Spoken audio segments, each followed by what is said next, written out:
Warning. Warning. The following video contains mature content not suitable for children or the easily offended. Please keep this in mind when watching. Thank you and please enjoy.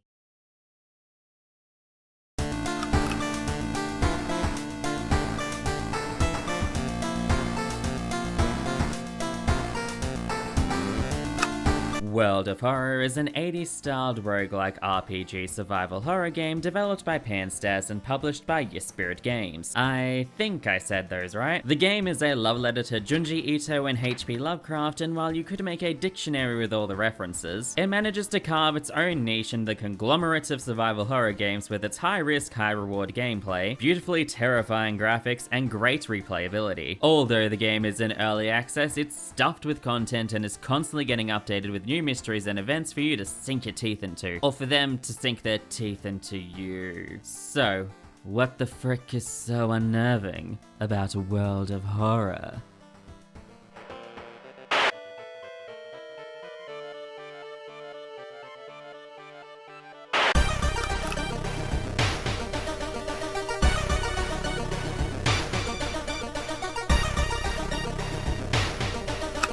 Okay, so normally this is the part where I cover the intro of the game's story, but that doesn't really apply here, although every time you start a new run, you do get the same intro cutscene.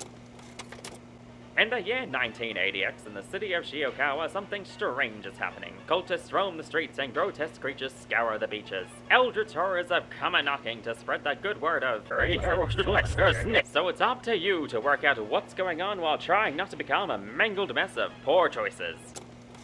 Now, when you first start playing the game, you'll have 4 scenarios to choose from, and it's definitely recommended to do the spine-chilling story of School Scissors, as it's a single mystery and works like a tutorial. Extracurricular activities is a standard playthrough with set parameters for those looking for a little less randomness in their roguelike. Quick Play randomizes everything and throws you right into a run, or you can customize a run to personalize the experience and make things easier or much harder for you. The last 2 options are definitely the way the game is meant to be played, which is why I can't really explain the story, since you kind of get to make your own with the characters, mysteries, and events that you get in a particular run. That's not to say there's no objective to the game. At the beginning of a run, you get given 5 mysteries to solve in any order. Once you complete a mystery, you get given a small key. Collect all 5 and you can enter the lighthouse to attempt to confront whatever is plaguing the city. There is a plethora of mysteries that you can attempt to solve, from questionable ramen to crazy villagers trying to summon a powerful deity. Obviously, I won't go into details because spoilers, but each mystery has a set way you go through them. Some will let you explore multiple locations and will ask you to go to certain places to progress the mystery. Others will set you in a specific location with a small amount of places you can go. These ones typically have a set deadline, and exploring will progress the in-game time. Most mysteries also have multiple endings that you can acquire by changing how you attempt to solve them. Certain ones will give you an optional side quest that usually gives you some extra information that can open up more choices when nearing the end of a mystery. There are a lot of playable characters, but they more so work as a background to give you different stats, skills, and potential starting equipment. They don't really have full character arcs or personalities, probably to make sure you don't get too attached. There are a few recurring side characters that aren't linked to certain mysteries, like your neighbor, 000, aka the Junji Ito insert, and this adorable good boy who runs the shop. Oh my pixels, he's too precious, we should just keep coming to the shop just to see. 0 out of 10 worst game ever. Anyway, while the game has a good setting and well-constructed mysteries, it's more of a platform to hold up the excellent gameplay.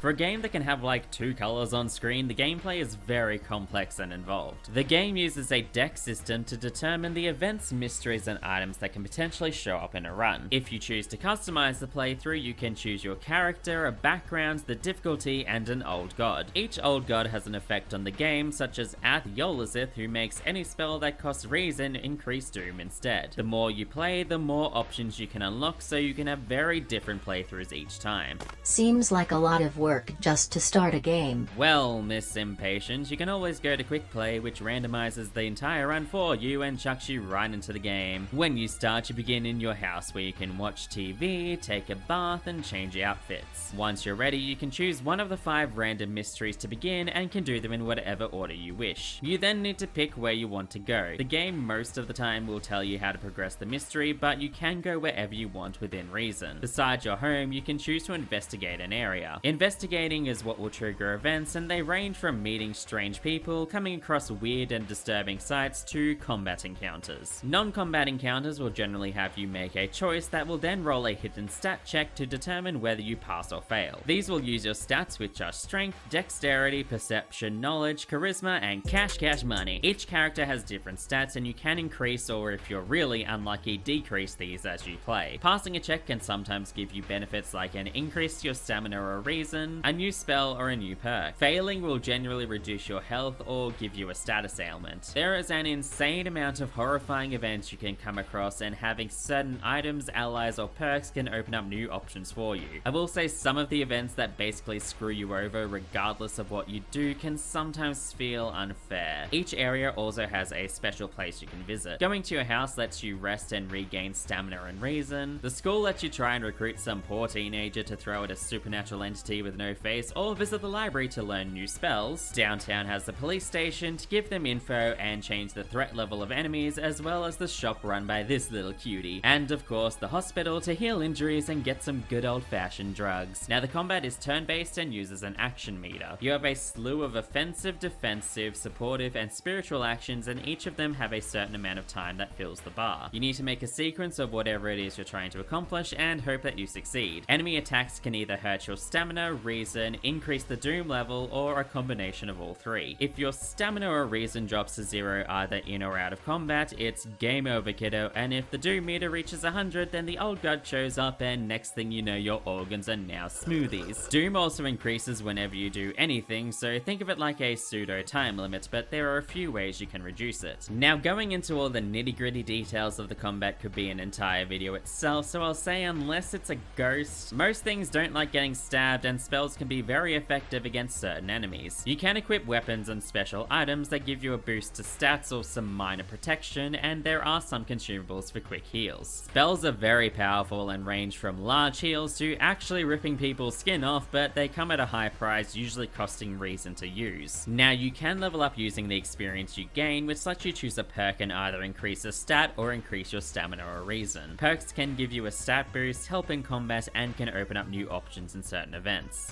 Also, experience can be used as a resource. Spend some at the police station to get funds, or tell a spooky story to the students to increase the chance of recruiting them. The other thing to keep in mind are injuries and curses. Injuries can be minor or major and can sometimes cause really bad side effects or even change your character's appearance, and curses work in a very similar way. Trying to win a run comes down to proper resource management, careful planning, and a little luck, but also knowing when to risk it all to save the city. Losing is very easy, but don't feel down if it takes a few runs before you're successful. There are actually achievements for losing that unlock new items and characters. There's still a lot of intricacies in the gameplay that I haven't covered, but it's something you'll slowly learn the more you play. It's so well implemented, and the suspense of trying to get through a tough fight with nothing but a dirty sock and crazy eyes adds to the tense and terrifying atmosphere.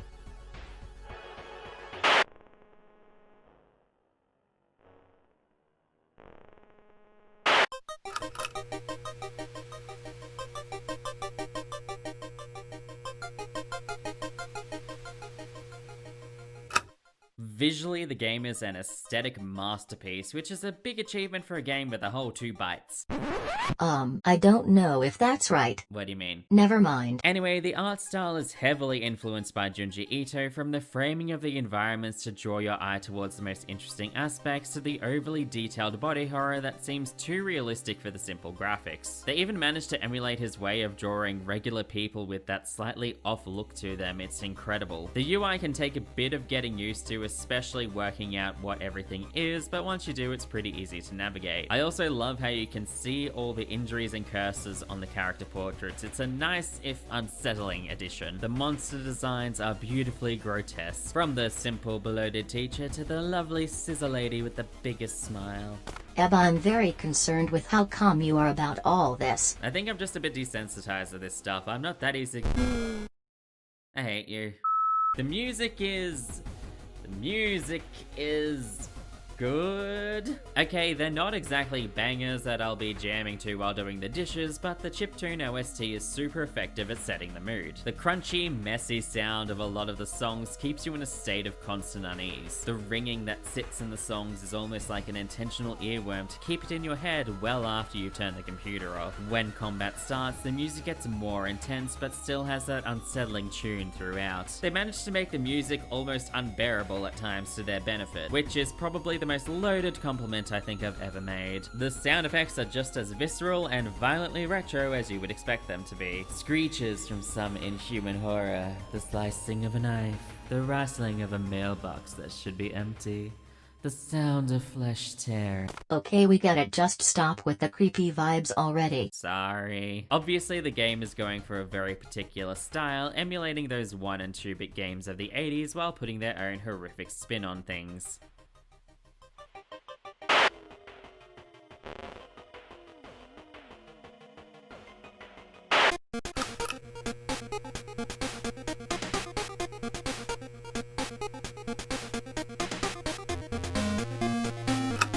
World of Horror is an incredibly unnerving game that uses both its body horror and tense fear of tight resource management to constantly keep you on edge, and it's brilliant. If you like Junji Ito, Lovecraft, or are just looking for something more unique in your horror experience, you can't go wrong with this title. While it is an early access, the amount of content in the game already more than justifies its cheap price, and they are constantly adding more to it in free updates. The game is available to play on PC and Mac. Thank you so much for watching. If you enjoyed the video, please give it a like, subscribe if you want to see more, and